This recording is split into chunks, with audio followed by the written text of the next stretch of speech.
Years before I became the woman that I am today, the woman who has brought a healthy relationship into her life, the woman who is 2 months out from her dream wedding in Cabo, the woman who was bold enough to quit her 9 to 5 with no solid plans and follow her dreams, the woman who knows her worth. I had to break a lot of limiting beliefs to get to this point. I used to have low self esteem. I was in a very toxic relationship that I knew wasn't for me for years.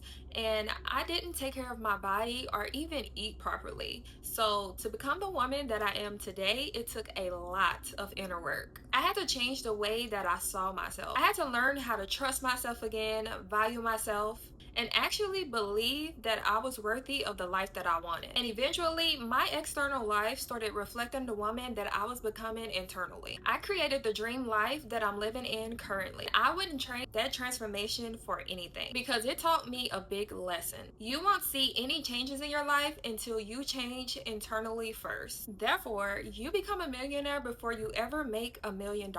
And I'm not just talking about money. I'm talking about becoming the woman who thinks like a millionaire, who makes decisions like a millionaire, and believes that she is capable of maintaining and sustaining that life. So in this video, I'm going to be telling you all of the mindset shifts I have made to start living as a millionaire mentally. Welcome back to my channel. If you are new here, my name is Tiara, and I help women shift their mindset, regulate their nervous system, and become the most aligned version of themselves from the inside out. So if that sounds like something that you're interested in, make sure you hit that subscribe button. Now let's get into the video. I used to think that when I finally reached certain goals that everything else would fall into place. I would naturally become disciplined, stop procrastinating, stop doubting myself.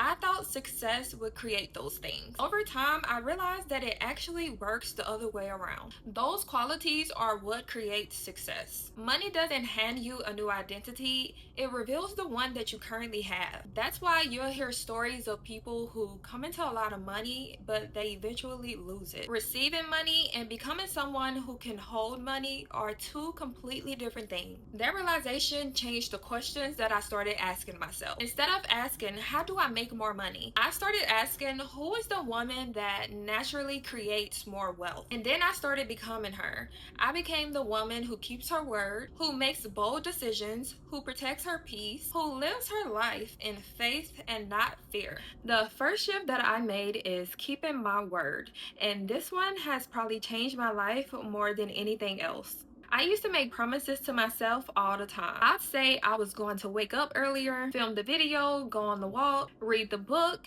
and then I'll negotiate with myself. But what I didn't realize was that every broken promise was shaping the way that I saw myself. Every time I followed through, I built trust. Every time I didn't, I reinforced the identity of someone who constantly abandons themselves. Keeping my word wasn't just about discipline. It was about becoming someone that I could rely on. And if you've been struggling with that too, that's actually one of the things that I walk through in my Inner Glow workbook, because learning to trust yourself changed everything that comes after it. The second shift that I made was protecting my peace. And what's interesting is I used to think mindset was just thinking positively, but it's so much deeper than that. Your subconscious mind is paying attention all day long to what you watch, who you listen to, the conversations that you're having, the words that you repeat about yourself. Eventually, I realized that I couldn't spend all day consuming fear and then expect to feel peaceful about my future. So I filter out mess. I stopped watching the news. I don't follow any gossip pages. To be honest, I live in my own little bubble, and it has been serving me well. The more that you filter out the noise of the world,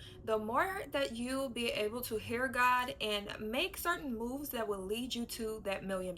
Paying too much attention to what's going on in the world will only instill fear in you and keep you stagnant. So you need to make it a habit to ignore reality. The third shift that I have made is I started living from the end. One of the biggest lessons that I've learned from Neville Goddard is that you don't wait for your circumstances to change to become the new version of yourself. You become her first. For me, living from the end isn't pretending. It's asking myself, if I already knew that this was done, how would I move through today? Would I still panic every time something didn't go my way? Would I keep looking for proof that it's working? Or would I trust that what I've created in consciousness will eventually be reflected in my physical reality? And that question has changed so many of my decisions. The fourth shift I made was regulating my nervous system. And I speak about this a lot because I used to think that success meant working harder. And I know a lot of us do. But I realized that I couldn't build a peaceful life while living in survival mode. Even when opportunities showed up, I wasn't in a place to receive them or even notice that they are opportunities. When you are stuck in survival mode, the only thing your brain is trying to do is keep you alive. So you don't even have the bandwidth to be creative or even see opportunities as they arise. You're literally fighting for your life. So I started healing and stopped hustling. The fifth shift I made was I started becoming someone who could hold wealth. And this is a conversation that we don't have enough. Receiving money isn't the goal, holding it is, growing it is, stewarding it well is the ultimate goal. Because if your identity doesn't change, eventually your results will match your identity again. That's why I'm so much more focused on becoming the woman who naturally creates wealth than chasing wealth itself. Because once your identity changes, your decisions, habits, your standards, they all change. And eventually, your life reflects the person that you've become. So when I finally tell my millionaire story, the money won't be the most important part. I'll talk about the mornings that I kept my word when nobody knew, the moments that I chose faith over fear, the days that I stopped looking outside of myself for permission to believe in my future. Because that's where the story really begins. If your life doesn't look the way that you want it to yet, don't overlook the things that are happening internally. Sometimes the biggest transformation is realizing that you are responding to life differently than you used to.